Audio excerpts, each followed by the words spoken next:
Hello guys, welcome back to my YouTube channel. ഇന്ന് നമ്മുടെ തമ്പനിയിൽ കണ്ടപ്പോൾ എല്ലാവർക്കും മനസ്സിലായിട്ടുണ്ടാവും, ഇന്നത്തെ നമ്മുടെ ഹെൽത്തി ടോക്ക് സീരീസിൻ്റെ topic habits that damage our hair. അതായത് നമ്മളുടെ ഡെയിലി ഉള്ള നമ്മളുടെ എങ്ങനത്തെ ശീലങ്ങളാണ് നമ്മുടെ ഹെയർ ഹെൽത്തിനെ അല്ലെങ്കിൽ നമ്മുടെ മുടിയുടെ വളർച്ചേനെ ബാധിക്കുന്നത്. അതൊരു ഇമ്പോർട്ടൻറ്റ് ടോപ്പിക്ക് തന്നെയാണ്. നമ്മൾ പല പ്രൊഡക്ട്സും ഹെയർ കെയറിനുള്ള പ്രൊഡക്ട്സും നമ്മൾ പുറത്തുനിന്ന് എക്സ്പെൻസീവായിട്ട് വാങ്ങിച്ചിട്ടും ഹെയർ ഫോൾ അല്ലെങ്കിൽ ഡാൻഡ്രഫ് അതുപോലുള്ള സ്കാൽപ്പ് ഇഷ്യൂസ് ഹെയറിലുണ്ടാകുന്ന എല്ലാ പ്രശ്നങ്ങളും മാറുന്നില്ലെങ്കിൽ അതിനർത്ഥം നമ്മുടെ ഹാബിറ്റ്സ് തന്നെയാണ്. അപ്പോൾ ആ ഹാബിറ്റ്സ് ഏതൊക്കെ ഹാബിറ്റ്സാണ് നമ്മുടെ ഹെയർ ഹെൽത്തിനെ ബാധിക്കുന്നതെന്നായിരിക്കും നമ്മുടെ ഇന്നത്തെ ഹെൽത്തി ടോക്ക് സീരീസിൽ നമ്മൾ സംസാരിക്കാൻ പോകുന്നത്. ഇത് നമ്മൾ എപ്പോഴും ഹെയർ കെയറിനെ പറ്റി സംസാരിച്ചാൽ മാത്രം പോരാ, ഹെയർ കെയർ ചെയ്യുന്നതിനോടൊപ്പം തന്നെ നമ്മൾ ഡാമേജ് ആക്കുന്ന ശീലവും മാറ്റണം. അപ്പോൾ ഈ ഹാബിറ്റ്സ് എങ്ങനെയാണോ നമ്മളുടെ ഹെയർ ഹെൽത്തിനെ ഇമ്പാക്റ്റ് ചെയ്യുന്നതെന്നായിരിക്കും നമ്മൾ ഈ വീഡിയോയിൽ നോക്കുന്നത്. അതായത് ഹെയർ എന്ന് പറയുന്നത് നമ്മുടെ ഓവറോൾ ഹെൽത്തിൻ്റെയും പേഴ്സണൽ ഗ്രൂമിങ്ങിൻ്റെയും ഒരു റിഫ്ലക്ഷനായിട്ടാണ് നമ്മൾ കരുതുന്നത്. അതായത് നമ്മൾ പല രീതിയിൽ ഭയങ്കര എക്സ്പെൻസീവായിട്ട് ഇൻവെസ്റ്റ് ചെയ്യുന്ന പ്രൊഡക്ട്സാണ് ഹെയർ കെയർ. അതുപോലെ തന്നെയാണ് സ്കിൻ കെയറും. പക്ഷെ നമ്മളിവിടെ കൂടുതലും ഹെയർ കെയറും പിന്നെ ഹെയർ ട്രീറ്റ്മെൻറ്റ്സ് ഒക്കെ വളരെ എക്സ്പെൻസീവായിട്ട് നമ്മൾ ചെയ്യുന്നുണ്ട്. അപ്പോൾ അതുപോലെ തന്നെ ഇങ്ങനെ ചെയ്യുന്നതിന് പോലെ തന്നെ ഇമ്പോർട്ടൻ്റ് ആണ് അതെന്തൊക്കെയാണെന്ന് മനസ്സിലാക്കുന്നതും എന്തൊക്കെ ഹാബിറ്റ്സാണ് നമ്മളത് ഒഴിവാക്കേണ്ടത്. നമ്മൾ ഹെയർ നന്നായിട്ട് ഇമ്പ്രൂവ് ആവണമെന്ന് കരുതുന്നുണ്ടെങ്കിൽ ഏതൊക്കെ ഹാബിറ്റ്സ് നമ്മൾ ഒഴിവാക്കണം എന്നും നമ്മൾ മനസ്സിലാക്കിയിട്ടിരിക്കണം. അപ്പോൾ അത് അണ്ടർസ്റ്റാൻഡ് ചെയ്യാനാണ്, അതെല്ലാവരും മനസ്സിലാക്കാനാണ് നമ്മൾ ഈ വീഡിയോ ചെയ്യുന്നത്. ഇതിലൂടെ നമ്മൾ ഏതൊക്കെയാണ് മെയിൻ ഹാബിറ്റ്സ് എന്ന് നമ്മൾ നോക്കും, നമ്മുടെ ഹെയർ ഡാമേജ് ആക്കുന്ന മെയിൻ ഹാബിറ്റ്സ്. അതിൽ ഫസ്റ്റ് വണ്ണാണ് എക്സസീവ് ഹീറ്റ് സ്റ്റൈലിംഗ്. അതായത് ഇപ്പോൾ കൂടുതലും ഒരു ഫാഷൻ അല്ലെങ്കിൽ ട്രെൻഡ് എന്താണെന്ന് വെച്ചിട്ടുണ്ടെങ്കിൽ, ഇപ്പോൾ മോഡലിംഗ് ചെയ്യുന്നവരായിക്കോട്ടെ, എന്തെങ്കിലും ഫോട്ടോഷൂട്ടിനായിക്കോട്ടെ, അല്ലെങ്കിൽ എന്തെങ്കിലും ഫങ്ഷൻ ആയിക്കോട്ടെ, നമ്മൾ ഹെയർ സ്റ്റൈൽ ചെയ്യും.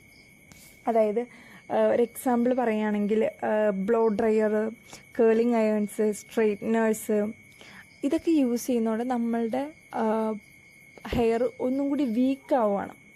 ഈ വീക്ക് ആവുന്നതിലൂടെ നമ്മുടെ ഹെയർ ബ്രിട്ടിൽനെസ് ആവും, ഡ്രൈ ആവും, നമുക്ക് സ്പ്ലിറ്റ് എൻഡ്സ് വരെ സംഭവിക്കാം. പിന്നെ സ്പ്ലിറ്റ് എൻഡ്സ് വന്നു കഴിഞ്ഞാൽ പിന്നെ അതിനൊരു കൂടുതൽ ലെങ്ത്ത് വയ്ക്കുന്ന ഒരു പരിപാടി ഇല്ല.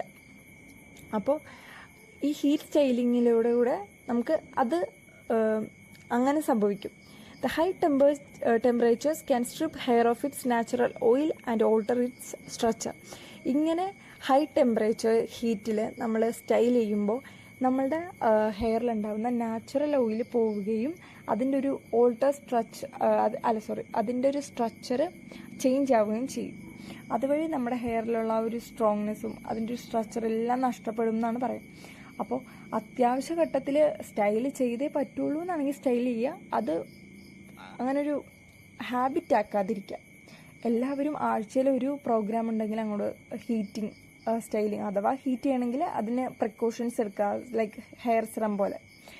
The second one is over washing. അതായത് നമ്മളെപ്പോഴും നമ്മളുടെ ഹെയർ എല്ലാ ഡേയും വാഷ് ചെയ്യണം. ചില ആളുകൾ ഡെയിലി 2 പ്രാവശ്യമൊക്കെ ഹെയർ വാഷ് ചെയ്യണവരുണ്ട്. അങ്ങനെ ഹെയർ വാഷ് ചെയ്യുകയാണെങ്കിൽ നമ്മുടെ ഹെയറിൽ ഉണ്ടാകുന്ന നാച്ചുറൽ ഓയിൽ പോവും. നാച്ചുറൽ ഓയിൽ സ്ട്രിപ്പ് ഔട്ടായിട്ട് പോവാൻ സാധ്യതയുണ്ടെന്നല്ല, പോവും.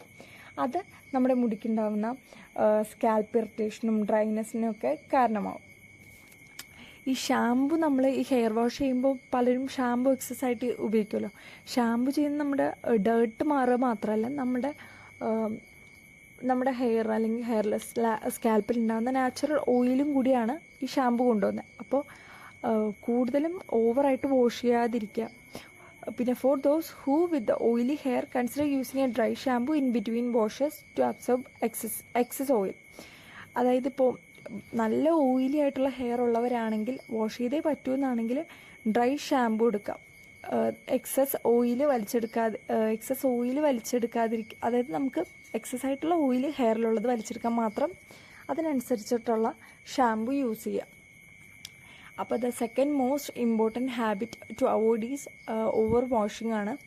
അതിപ്പോൾ ഓരോരുത്തരുടെയും ഹെയറിൻ്റെ ടൈപ്പ് അനുസരിച്ച് വളരെ തിൻ ഹെയർ ഒക്കെ ആണെങ്കിൽ വീക്ക്ലി വൺസ് ഓർ ട്വൈസ് ഒക്കെ വാഷ് ചെയ്താൽ മതിയാവും. അപ്പോൾ ഓരോരുത്തരുടെയും ഹെയറിൻ്റെ ടൈപ്പ് അനുസരിച്ച് വാഷ് ചെയ്യുക. The third habit is harsh chemical treatments. ഈ കെമിക്കൽ ട്രീറ്റ്മെൻറ്റ്സ് എന്ന് പറയുമ്പോഴത്തേക്കും അതിൽ ഡൈയിങ്, പെർമിങ് ഇതെല്ലാം വരും കേട്ടോ. ഇതൊക്കെയാണ് കെമിക്കൽസ് ഉപയോഗിച്ചിട്ടുള്ള പ്രൊഡക്ട്സ് യൂസ് ചെയ്യുക, അല്ലെങ്കിൽ കെമിക്കൽ ഉപയോഗിച്ചിട്ടുള്ള ട്രീറ്റ്മെൻറ്റ് ചെയ്യുക. ഇതിനൊക്കെയാണ് നമ്മൾ chemical treatment, harsh chemical treatments എന്ന് ഉദ്ദേശിക്കുന്നത്. ഇതിൽ വേണമെങ്കിൽ നമ്മുടെ കെറാറ്റിൻ അതുപോലുള്ള ഹെയർ ട്രീറ്റ്മെൻറ്റ്സ് ഒക്കെ പെടും. കാര്യം കെറാറ്റിനൊക്കെ ചെയ്യുമ്പോൾ അവർ പല പല പ്രൊഡക്ട്സ് അല്ലെങ്കിൽ ഷാംപൂസ്, ക്രീംസൊക്കെയാണ് യൂസ് ചെയ്യണേ. ഹീറ്റിങ്ങും നടക്കും അവിടെ.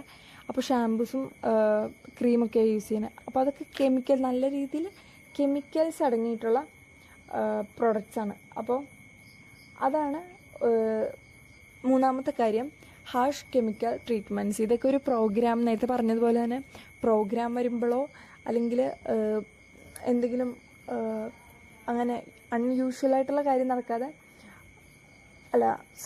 നമുക്ക് എപ്പോഴും വല്ലപ്പോഴും ഒക്കെ വല്ല പരിപാടിയും വരുമ്പോൾ ചെയ്യുന്ന പോലെയല്ല, നമ്മളതൊരു ഹാബിറ്റ് ആക്കാതിരിക്കാം. നമ്മളിവിടെ ഹാബിറ്റ്സിനെ പറ്റിയാണല്ലോ സംസാരിക്കുന്നത്. അപ്പോൾ ഒരു ഹാബിറ്റ് ആക്കാതിരിക്കാൻ ശ്രമിക്കാം.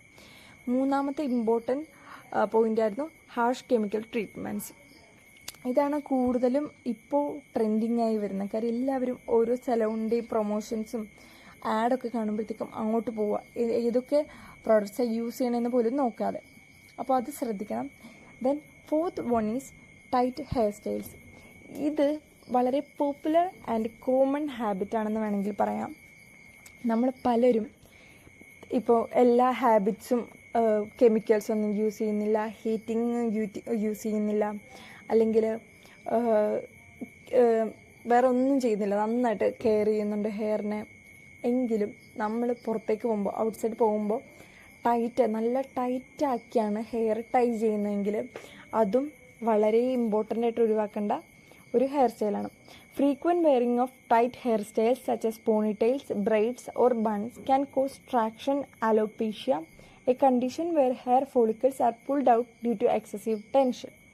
This can lead to breakage and thinning along the hairline. അതായത് നമ്മൾ ടൈറ്റായിട്ട് ഹെയർ സ്റ്റൈൽ ചെയ്യുമ്പോൾ, അല്ലെങ്കിൽ നമ്മുടെ മുടി നന്നായിട്ട് മുറുക്കി കെട്ടുമ്പോൾ, നമ്മുടെ സ്കാൽപ്പിൽ നിന്ന്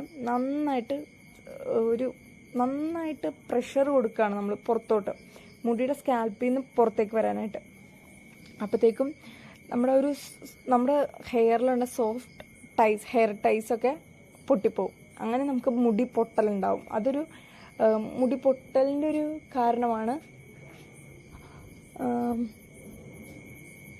മുടി പൊട്ടലിൻ്റെ ഒരു മെയിൻ കാരണമാണ് എക്സസീവ് ഹെയർ സ്റ്റൈൽ. ഇത് നമ്മൾ കോമൺ ആണെന്ന് കരുതി അത്ര ഒഴിവാക്കണ്ട, ഇതും ഒരു മേജർ ഇഷ്യൂ തന്നെയാണ്. Then poor diet and hydration. Hair health is closely linked to overall nutrition and hydration. നമ്മൾ പുറമേ കൊടുക്കുന്ന ഹെയർ കെയർ അല്ലെങ്കിൽ ഹെയർ ട്രീറ്റ്മെൻറ്റ് മാത്രമല്ല നമ്മുടെ ഹെയർ ഹെൽത്തിനെ ബാധിക്കുന്ന, നമ്മൾ ഉള്ളിൽ കഴിക്കുന്ന ഭക്ഷണങ്ങളും ഫുഡും കുടിക്കുന്ന വാട്ടറും കൂടിയാണ്. A diet lacking in essential nutrients such as proteins, vitamins and minerals can lead to weak and brittle hair. നമ്മുടെ ഫുഡിലുണ്ടാകുന്ന ന്യൂട്രിയൻസ്, അത് പ്രോട്ടീൻ, വൈറ്റമിൻസ്, മിനറൽസ് പോലുള്ള പ്രോട്ടീൻ്റെ കുറവ് കാരണം നമ്മുടെ ഹെയർ ബ്രിറ്റിലാവാനും വീക്കാവാനും സാധ്യതയുണ്ട്. അതുപോലെ തന്നെ ഇമ്പോർട്ടൻ്റ് ആണ് ഹൈഡ്രേഷൻ. നമ്മുടെ ഹെയറിലെ മോയ്സ്ചർ ലെവൽ കുറയ്ക്കാനായിട്ട് നമ്മുടെ ഡീഹൈഡ്രേഷൻ ഒരു കാരണമാകും. അപ്പോൾ എപ്പോഴും ഹൈഡ്രേറ്റഡ് ആയിട്ടും ഇരിക്കേണ്ടത് അത്യാവശ്യമാണ് ഹെയർ ഹെൽത്തിൻ്റെ കാര്യത്തിൽ. അപ്പോൾ പുറമേ മാത്രം ഹെയർ ട്രീറ്റ്മെൻറ്റ്സ് അല്ലെങ്കിൽ ഹെയർ കെയർ ചെയ്യുന്നവർ അതും കൂടി ശ്രദ്ധിക്കാം. നല്ല ഹൈഡ്രേറ്റഡ് ആയിട്ടുള്ള വാട്ടർ കണ്ടൻറ്റ് അടങ്ങിയിരിക്കുന്ന ഫുഡും നല്ല ഡയറ്റും, നല്ല ഡയറ്റ് എന്ന് പറയുമ്പോഴത്തേക്കും സീഡും നട്ട്സും എല്ലാം ഇൻക്ലൂഡഡ് ആയിട്ടുള്ള ഡയറ്റ് ഫോളോ ചെയ്യാം. അത് നമുക്കിപ്പോൾ ഗൂഗിൾ സെർച്ച് ചെയ്താണെങ്കിലും കിട്ടും. ഹെയർ ഹെൽത്തിന് പറ്റിയ ഫുഡ് ഐറ്റംസ് ഏതൊക്കെയാണ് അതൊക്കെ നോക്കിയിട്ട് ഹെയർ ഇമ്പ്രൂവ് ആക്കണമെന്ന് താല്പര്യമുള്ളവർ അങ്ങനെ ചെയ്യാം.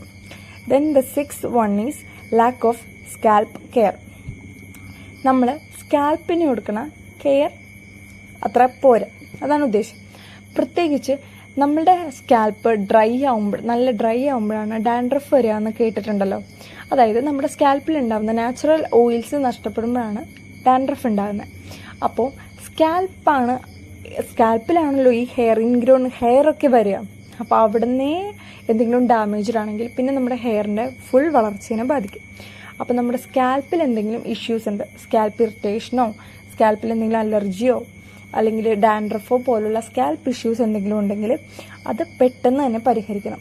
അത് പെട്ടെന്ന് പരിഹരിച്ചാൽ മാത്രമേ ഉള്ളൂ നമുക്ക് ബാക്കിയുള്ള ഓവറോൾ ഹെയർ ഹെൽത്ത് ഇമ്പ്രൂവ് ആക്കാൻ പറ്റുള്ളൂ.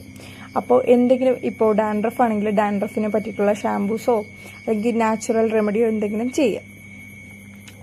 അപ്പോൾ ഇത്രയാണ് നമ്മുടെ മേജർ ഹെയർ ഇഷ്യൂസ്. എല്ലാവരും ഇത് പരിഹരിച്ച് ഹെയർ ഹെൽത്തൊക്കെ ഇമ്പ്രൂവ് ആക്കുക. ഇങ്ങനത്തെ ഹാബിറ്റ്സൊക്കെ പരമാവധി പറ്റുന്ന പോലെ ഒഴിവാക്കുക. വീഡിയോ ഇഷ്ടമായെങ്കിൽ എല്ലാവരും ഈ ഹാബിറ്റ്സൊക്കെ ഒഴിവാക്കി ഹെയർ ഹെൽത്തൊക്കെ ഇമ്പ്രൂവ് ആക്കുക. ഈ വീഡിയോ ലൈക്ക് ചെയ്യുക, ഷെയർ ചെയ്യുക, സബ്സ്ക്രൈബ് ചെയ്യുക. Thanks for watching this video.